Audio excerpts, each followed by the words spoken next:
The storm was coming fast. The sky turned dark. The wind howled like a hungry beast. Snow fell harder with every second. The ice storm was coming fast, and it was deadly. In the middle of the frozen wasteland, a weak alien woman limped across the snow. Her skin was pale blue and her clothes were torn. Her arms held something close to her chest, a small child, her son. He was shivering. His eyes were barely open. She had wrapped him in a thin cloth, but it was not enough. She needed to find shelter. Fast. Her name was Jerna, and today, she feared they would die. Jerna looked around. The land was flat and cold. Snow covered everything. There were no trees, no caves, no homes, only white. Endless white. She saw something in the distance, a tall, broken tower. Maybe it could block the wind, maybe. She picked up her pace, breathing hard. Every step hurt her feet. She hadn't eaten in 2 days. Her legs were weak. Her back ached. The child in her arms whimpered. His name was Kyle. He was only 4 years old. He didn't understand what was happening. He only said one word, again, and again.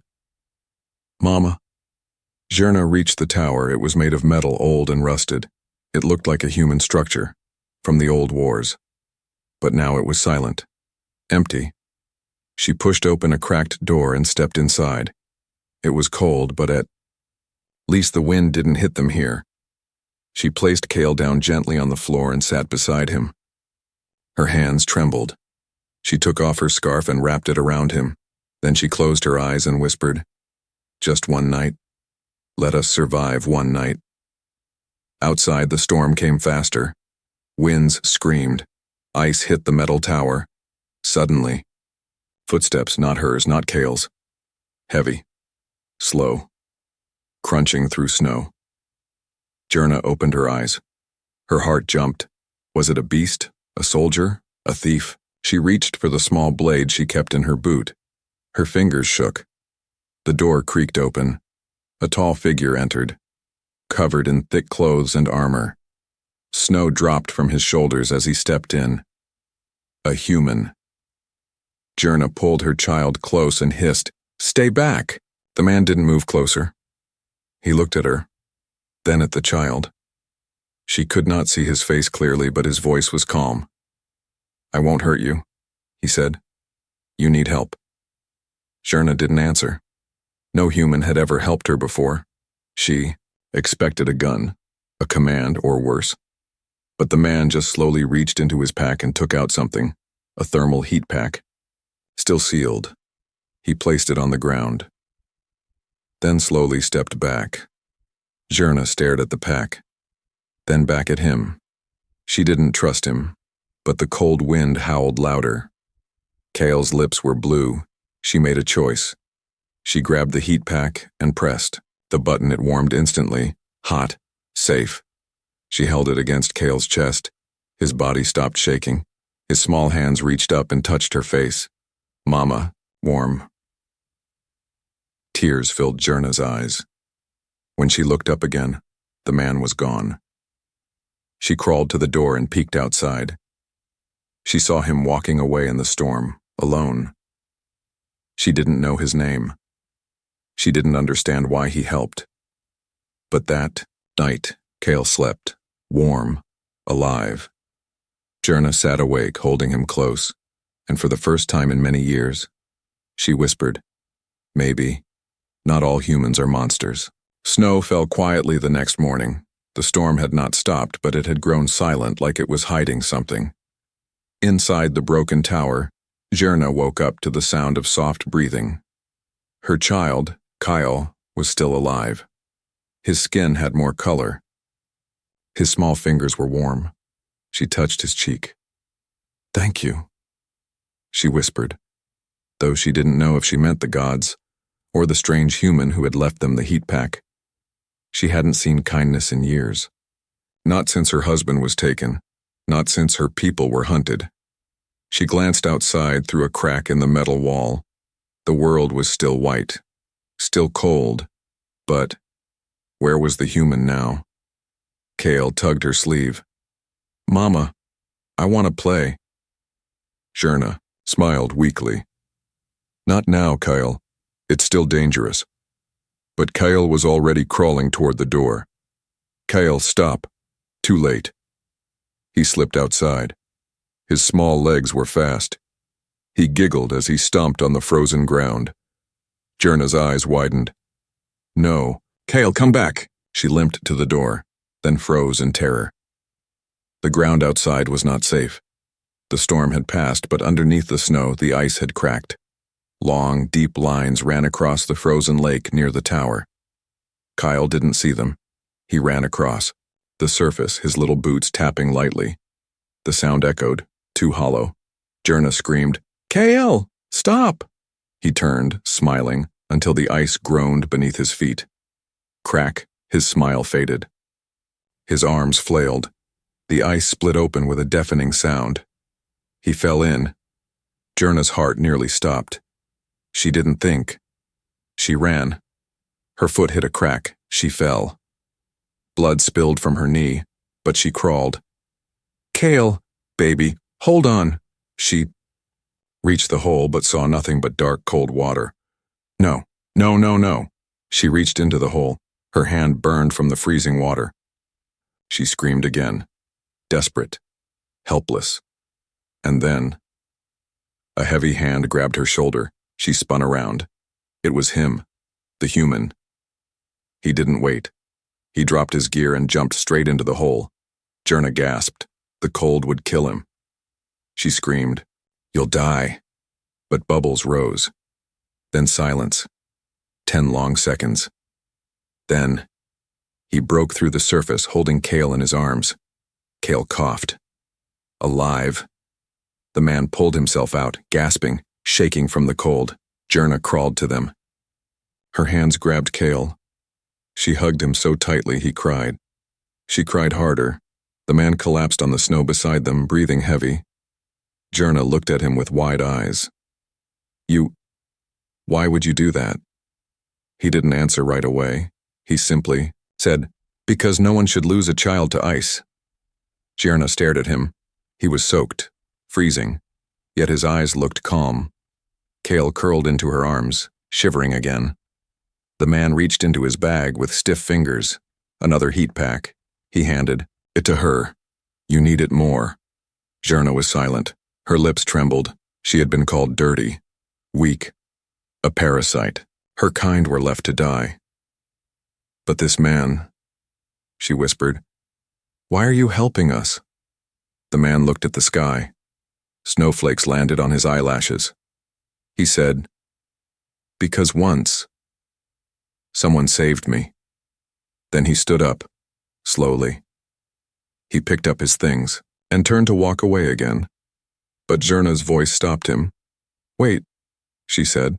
He paused. "What's your name?" He looked back. "Eli." And then he walked off into the snow again, vanishing like a ghost.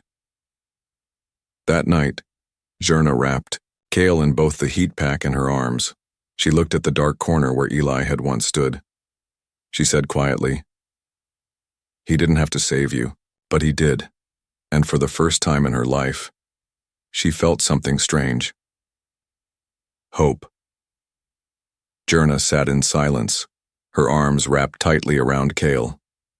The broken tower gave them shelter from the wind, but not from the memories.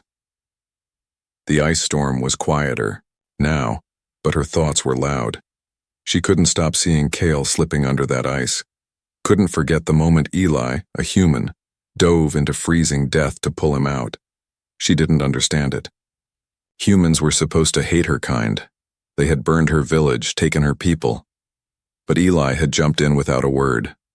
No reward, no reason. And that haunted her more than the cold.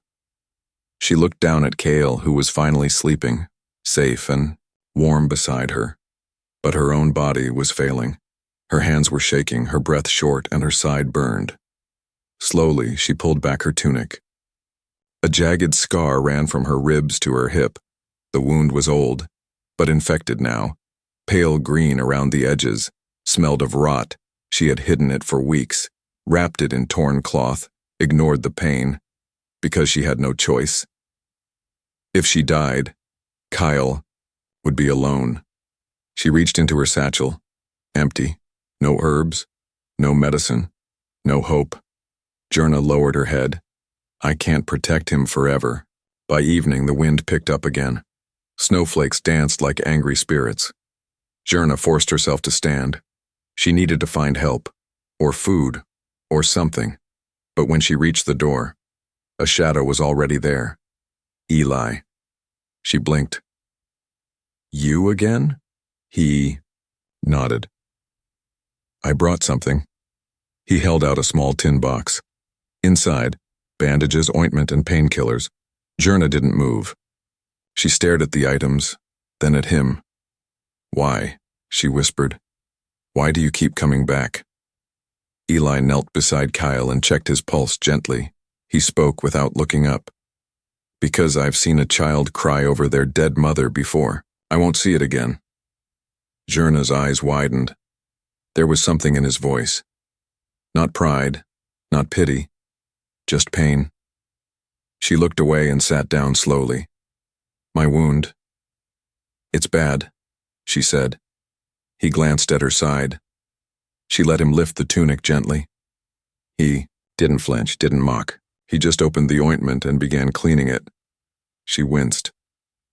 You're not scared of me? No, he said calmly. You're not disgusted? No. Then what are you? He paused, his hands still working carefully. I'm tired, he whispered. Tired of seeing good people die just because they're different. Jurna blinked. No one had ever called her good before. When he finished, he handed her clean cloth. Wrap it every day, don't let it stay wet. She nodded slowly. Thank you. For a moment, silence filled the cold space. Then Kyle stirred. He sat up, saw Eli, and crawled into his lap without fear. Jurna froze. Eli looked surprised, but didn't push the boy away. Instead, he smiled gently and let Kyle curl up against his chest. Warm, Kyle murmured. Jurna covered her mouth. Her eyes were wet.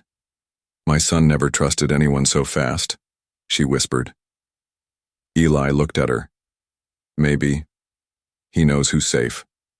Later that night, Eli stayed. He lit a small fire using broken tower parts. It wasn't much, but it made the cold feel less cruel. Jurna sat across from him. The flames danced between them like two lost souls trying to find light in a world that had forgotten them. Where are you from? She asked quietly. Used to be a soldier, Eli replied, but I saw too much, walked away. And now, I help who I can, one life at a time. Jurna smiled faintly. Strange human. Eli chuckled. Strange alien. For the first time they laughed, but deep inside, Jurna knew. Her body was still weak. The wound was only part of it. She had lived in fear, hunger, and pain for so long. She didn't know how much longer she could last. But now, there was something she couldn't let go. Not her own life, but the man who saved her child. Night fell heavier than before. The small metal tower where Jurna and Kale rested creaked under the wind. Snow piled against the sides, and the cold found its way through every crack. Inside, the fire Eli had made was fading. Kale slept quietly, his tiny body curled next to Jurna's side. His breaths were slow, soft, and warm. But Jurna couldn't sleep. She listened to the storm building outside again. Not like before. This time it felt angry. Eli had gone to scout the area, said he'd return before dark, but dark had come and gone. Jurna wrapped Kale tighter and stepped to the doorway. The metal groaned as she pushed it open, but she couldn't see anything, just white. Snow whipped through the air like knives. It stung her face and burned her lungs. She called out, weakly. Eli. No answer. She waited. 5 minutes. 10. Maybe more. But still, no sign of him. And then, a sound. A loud, slow rumble. She turned toward the wind just as the snow above. The tower shifted. Jurna screamed, Kale! The entire roof of snow collapsed. The tower groaned once, and then was buried. Jerna fought to breathe. Snow pressed on her back and arms. She couldn't move. Her body ached. Her fingers were numb. But then something worse. She couldn't hear Cale crying. He had been right beside her. She dug wildly. Her hands bled. The snow was too heavy. Her legs kicked uselessly beneath the weight. Tears froze on her cheeks. "Cale, answer me." Still, nothing. Her heart broke. In slow pieces. Was this it? Was this how it would end? Buried, alone, forgotten under the snow. Suddenly, a loud clang. Something hit the wall of snow from above. Then, again, and again. A steady rhythm. Boom, boom, boom. Jerna's eyes widened. That sound. Then a sharp beam of blue light pierced the snow above. A plasma shovel. Seconds later, strong arms pulled the snow off her chest. Warm hands grabbed her shoulders. It was him. Eli. He didn't say anything. He just reached down and helped her sit. "Up, Cale, he's under, please." He didn't wait. He dropped to his knees and dug fast, throwing snow aside like fire was under his hands. Then, a small cough. Jerna gasped. Eli pulled the snow back, and there, half frozen but alive, was Cale. The child coughed again. His eyes blinked slowly. Jerna grabbed him, pulled him close, and cried hard into his shoulder. Eli knelt beside her, breathing heavily. She looked up at him. "Why do you keep coming back?" she asked, voice shaking. He didn't answer at first. Then, he said softly, "Because no one ever came back for me." Together, they moved deeper inside the crushed tower. Eli set up a portable heat dome. It hummed to life, creating a warm bubble around them. Kyle lay between them, wrapped in the last heat pack. Jerna's hands wouldn't stop shaking. Eli poured her a cup of warm water from his kit. "Drink. You need it." She took it. Quiet. Still, stunned. "You saved us again," she whispered. Eli shook his head. "You saved yourself. You never gave up." She looked at him carefully. His coat was torn, face bruised.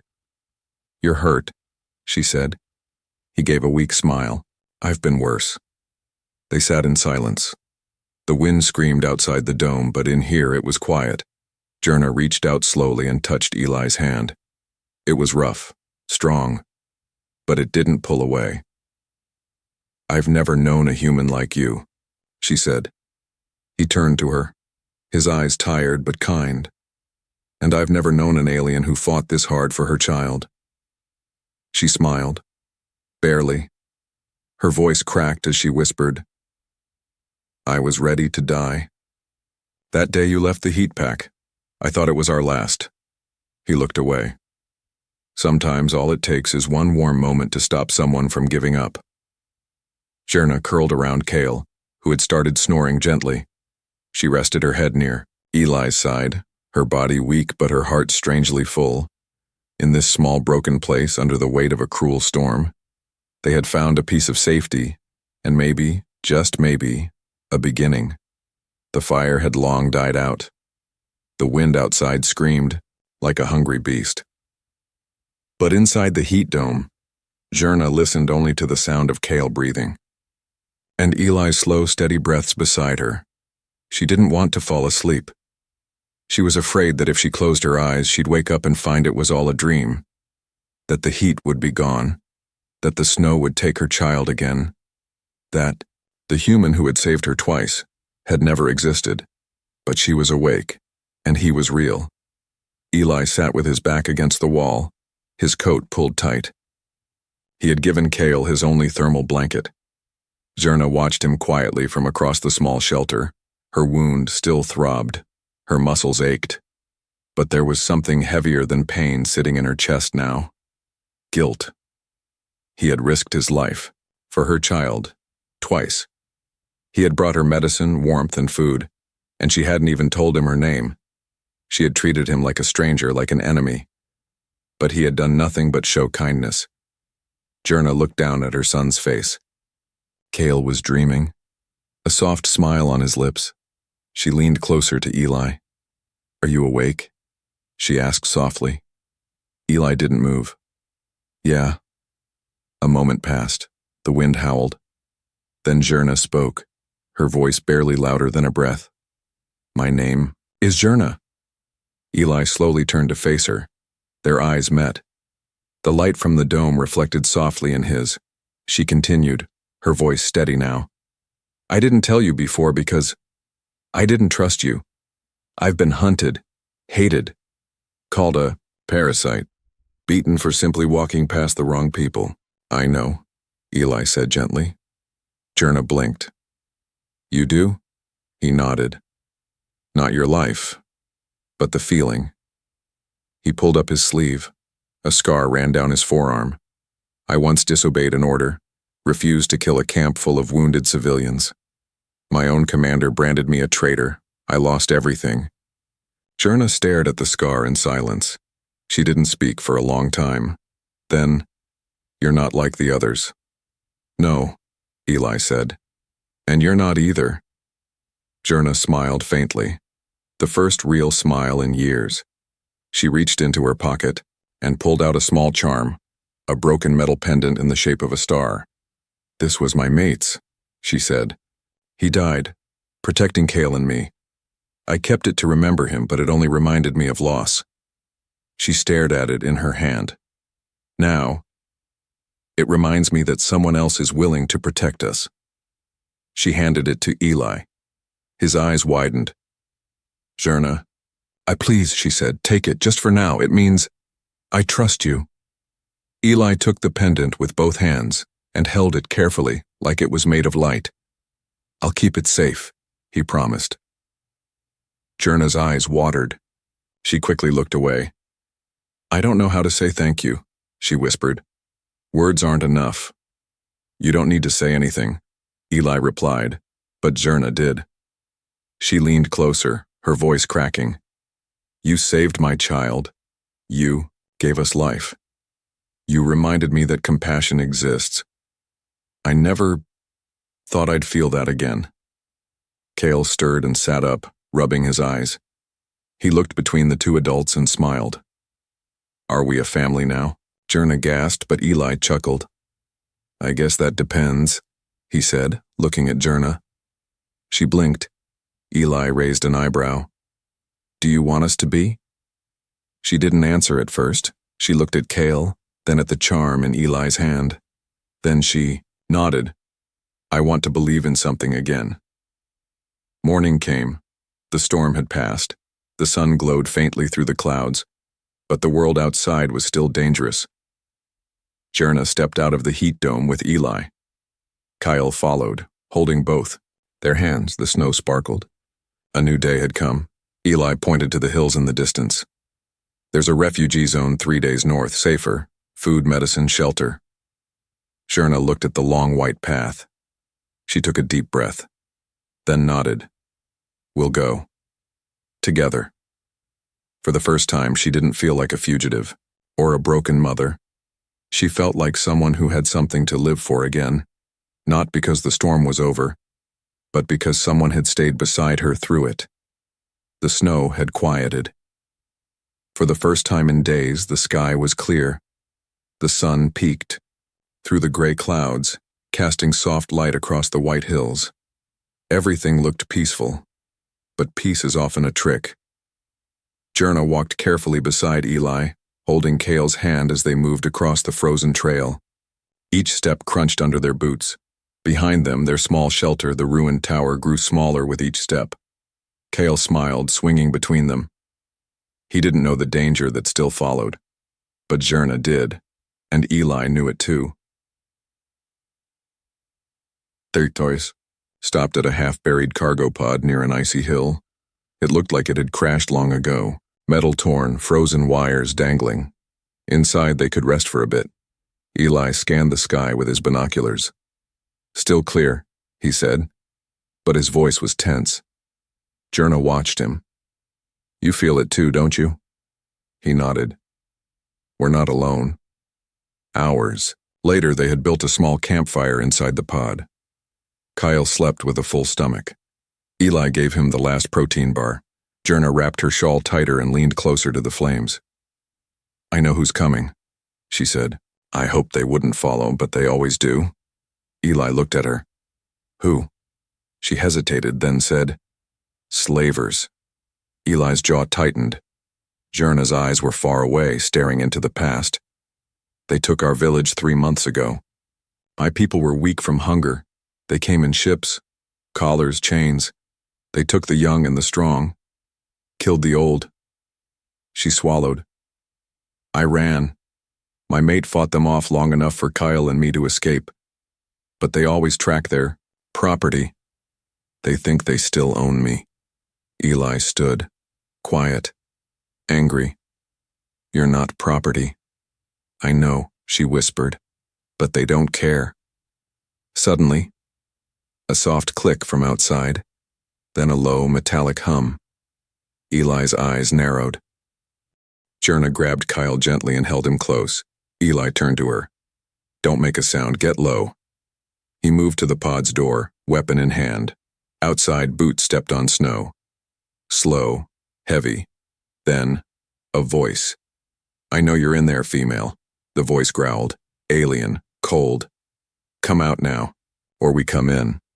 Jerna froze. The voice. She knew it. Captain Vrej. "One of the worst."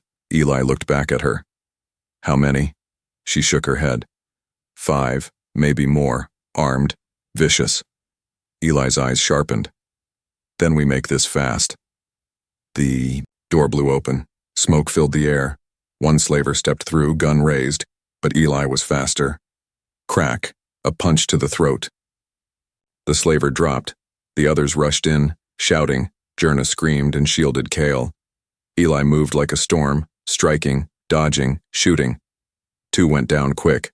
A third fired, grazed Eli's shoulder. He didn't flinch. He roared and tackled the Bai. 4th one into the wall.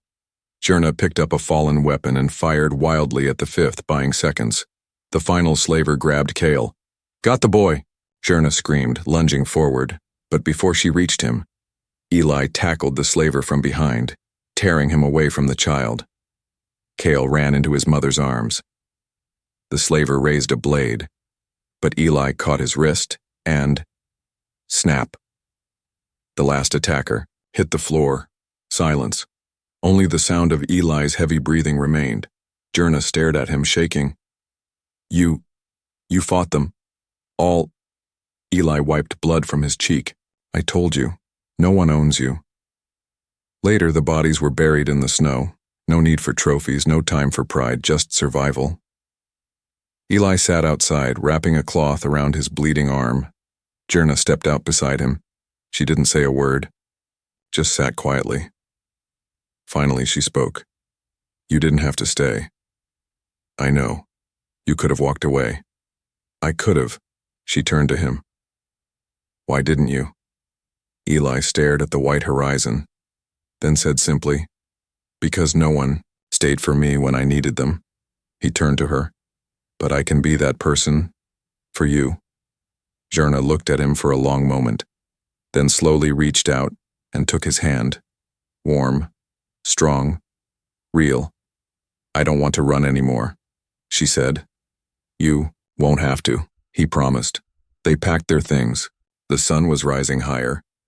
The refugee camp was still 2 days away. But now they were no longer hiding. They were walking toward something. A future. Together. The snow no longer scared her. Jerna stood on the edge of a frozen ridge, her shawl flapping in the wind, Kale bundled tightly at her side. Below them in the valley, lights glowed, soft, golden, warm. The refugee camp. Safe, guarded, real. Tents stood in neat rows, smoke rising gently from cooking fires. Children played. Healers walked between families, and no one screamed. No one ran. Jerna had never seen peace before, not like this. Behind her, Eli adjusted his pack. His injured arm was wrapped but healing. "You ready?" he asked softly. Jerna looked at him, not just a soldier anymore, not just a savior, family. She nodded. Let's go home. They reached the gates by sunset. A tall human woman in armor greeted them. She scanned Zherna and Kale briefly, then looked at Eli and smiled. Didn't think I'd see you again, Eli, she said. Didn't think I'd be back, he replied. He gestured toward Zherna. They're with me. The guard looked Zherna in the eyes. No hatred, no judgment, just a quiet nod. You're safe here. Zherna felt her knees wobble. Safe. A word that once meant nothing, now made her chest ache. Inside, they were led to a small heated tent. Soft bed, clean water, food. Kyle couldn't stop smiling. He ran his tiny hands across the warm blanket, giggling. Real bed, he shouted. Zherna stood in the doorway, frozen. Eli walked up beside her. You okay? She nodded, but tears filled her eyes. I forgot what it felt like to not be hunted.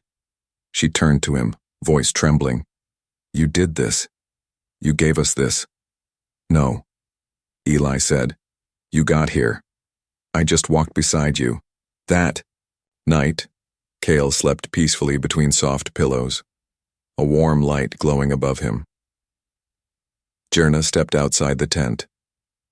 Eli stood under the stars, arms crossed, face calm. She walked to him slowly. The camp behind them, the stars above. You could leave now, she said. Your job is done. Eli looked at her. Is that what you want? She shook her head. No. She held out her hand. I want you to stay. Not as a guard, not as a soldier. He took her hand gently. As what then? He asked. She smiled. As the man who saved my child, as the one who gave us a new life, as whatever you want to be. Eli didn't answer right away. He stepped closer. I want to be someone Kale calls Dad. I want to be someone you don't have to fear. I want to be part of this life with both of you. Zherna's breath caught. No one's ever asked to stay, she whispered. Eli leaned his forehead gently against hers. I'm not everyone. Days passed, then weeks. Kyle grew stronger, healthier. He made friends. He laughed often. Zherna helped. In the medical tent, using her old skills as a healer. She walked freely, smiled openly, and each evening Eli was there, waiting, warm, protective but gentle. He built a small hut for them near the edge of the camp. It had 2 rooms and a carved star on the front door, the same shape as the pendant she once gave him. Now, it hung proudly on the wall. One night Kale ran up to Zherna holding a drawing. Look, he said, grinning. She looked. It showed 3 stick figures, one tall, one small, one in between. He had written under it, My family. Zherna held the paper tight to her chest, then looked at Eli, who stood watching from the doorway. She walked to him, wrapped her arms around his waist, and whispered, You didn't just save us from the storm. You saved us from being forgotten. He smiled, kissed her forehead, and said, I didn't save you. You just needed someone to believe you were worth saving.